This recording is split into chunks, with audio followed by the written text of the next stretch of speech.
Time.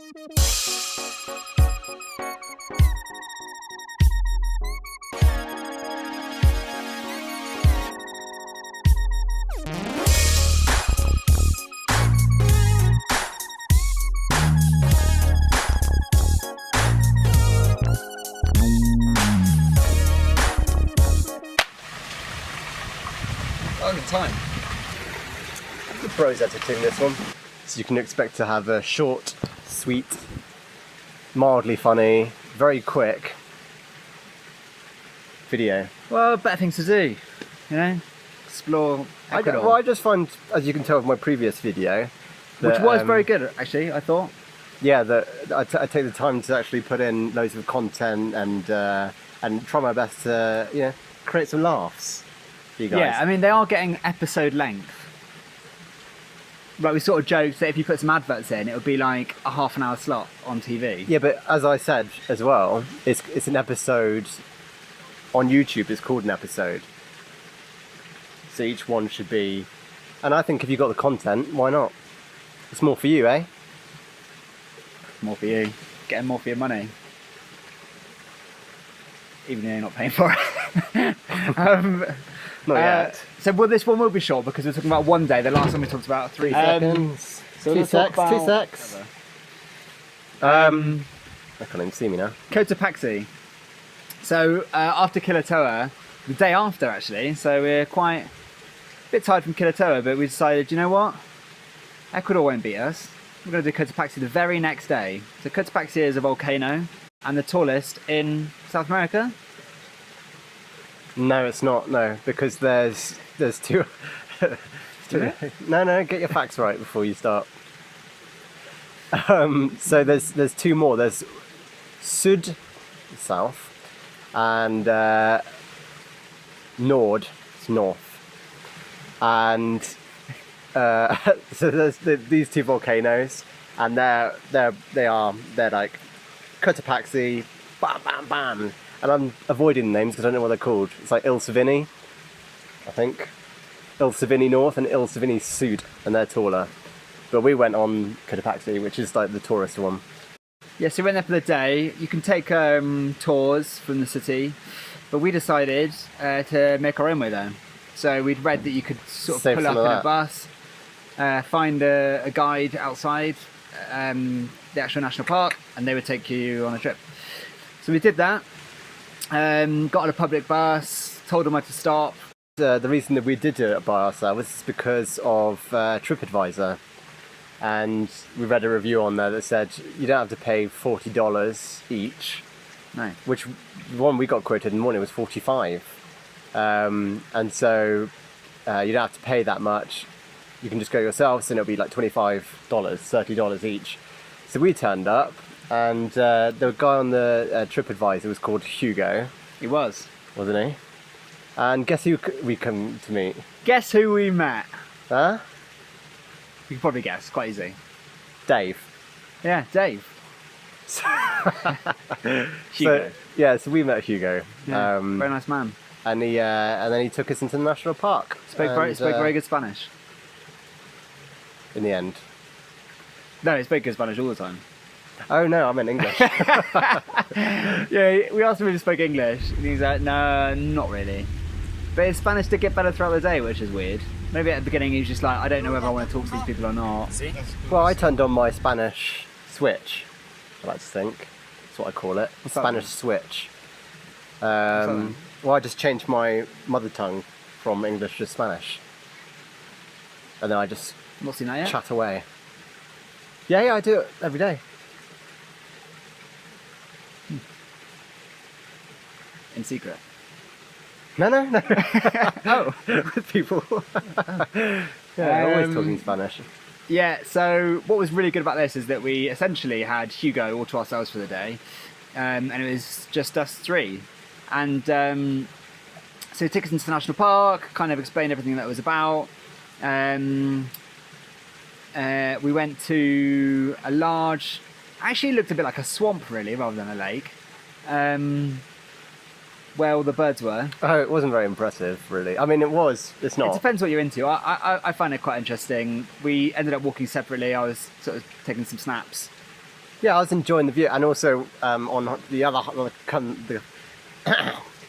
also on the half of the walk coming back to the cars, you could see Cotopaxi, and so I was just having a look at that and sort of admiring that on the way back.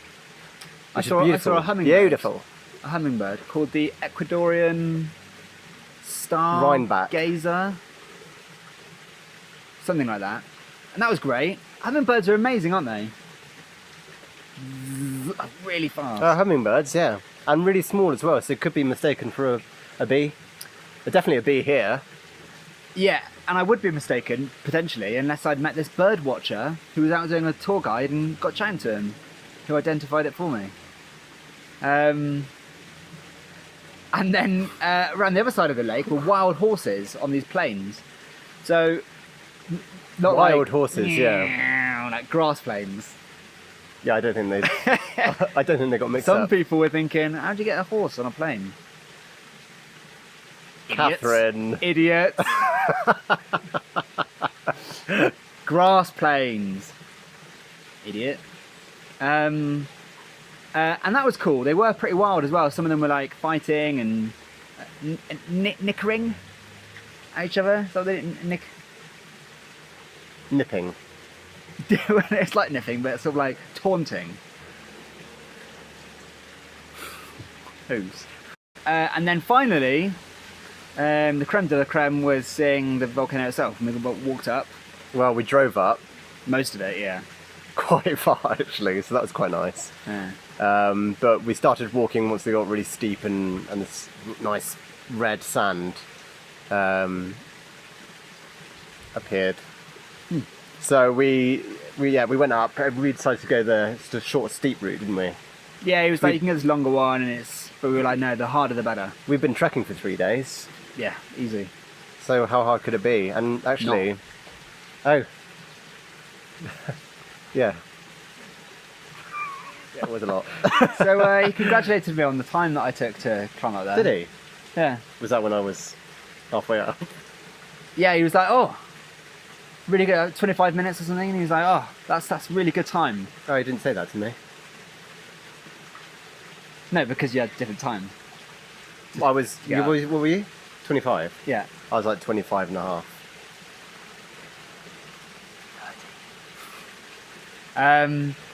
So that was nice, and we sort of walked up to the.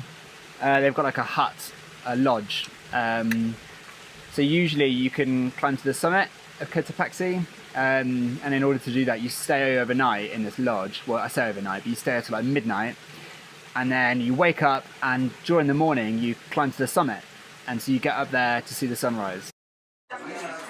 Here we are, on the refuge, Cotopaxi. 4,500? No, that was the beginning. Oh, was that 4,800 something? It's pretty high. Walking's pretty hard. Come as close. It is close, yeah, but my arm's that length, so. Oh. That's alright. Hi fans. That's better. So we've got a hot chocolate without cheese.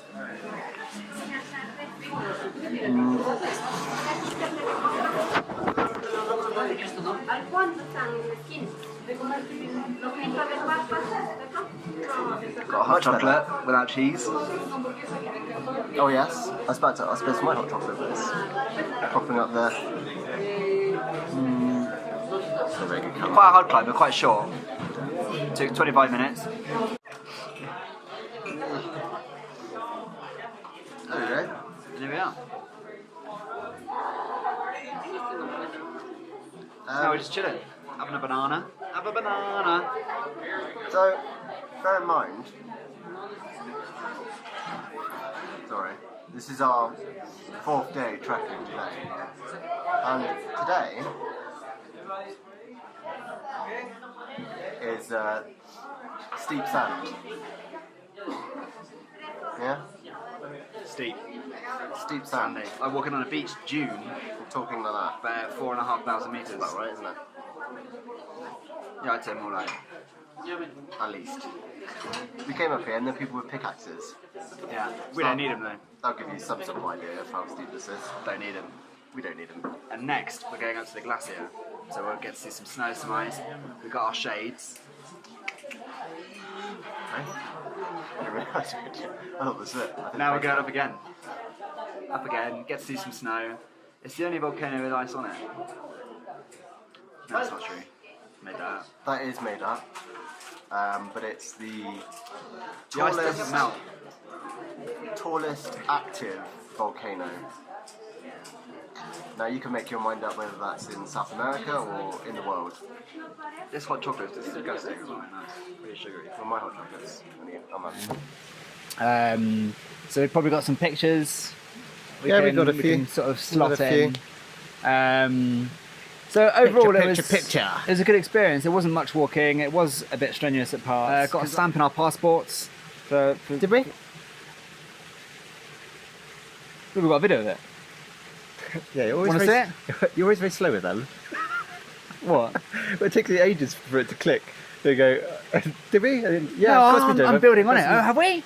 Like, I'm faking surprise, because I know we do. Yeah, but you fake it for quite a long time. We did get the passport stamps, and I don't know if we've already introduced the video at the halfway up.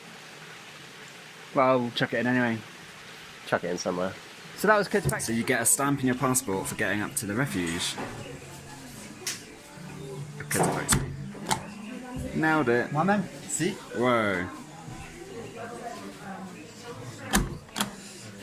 Oh, no problem. Yeah, good one. So that was Cotopaxi. So then we came here to Vilcabamba. So we'll do a little separate video about here because there's lots. Overnight bus. The worst overnight bus in the world. Yeah, it was bad actually. Sometimes they're quite comfortable. This one was not. And it was late. They've got a habit of playing videos really Movies. loudly. Films. Yeah. War films at that. Yeah. And they played them really loud, and I think they played it until 2 o'clock in the morning. And one of the speakers was broken. So you could see that fuzz. Yeah. Anyway. At 2 a.m. they turned the movies off. Yeah. And then they put some banging tunes on. Did they? Yeah. Well, this guy was doing like a DJ mix. Doing like a mix of like all sorts of electronic. It was just bizarre. I don't understand. No need. Like nobody's listening. Everyone's trying to sleep. So turn it off. Turn it off. All right. Well, we've been recording for 13 minutes now, so I'll cut that down. Lots of probably them cut out. Yeah. We'll move around a bit. So the next video doesn't look like we're in the same position. No, it'll be a different place. Oh yeah. See you there. Yeah. Bye. Ciao. One more for that. One more for the library.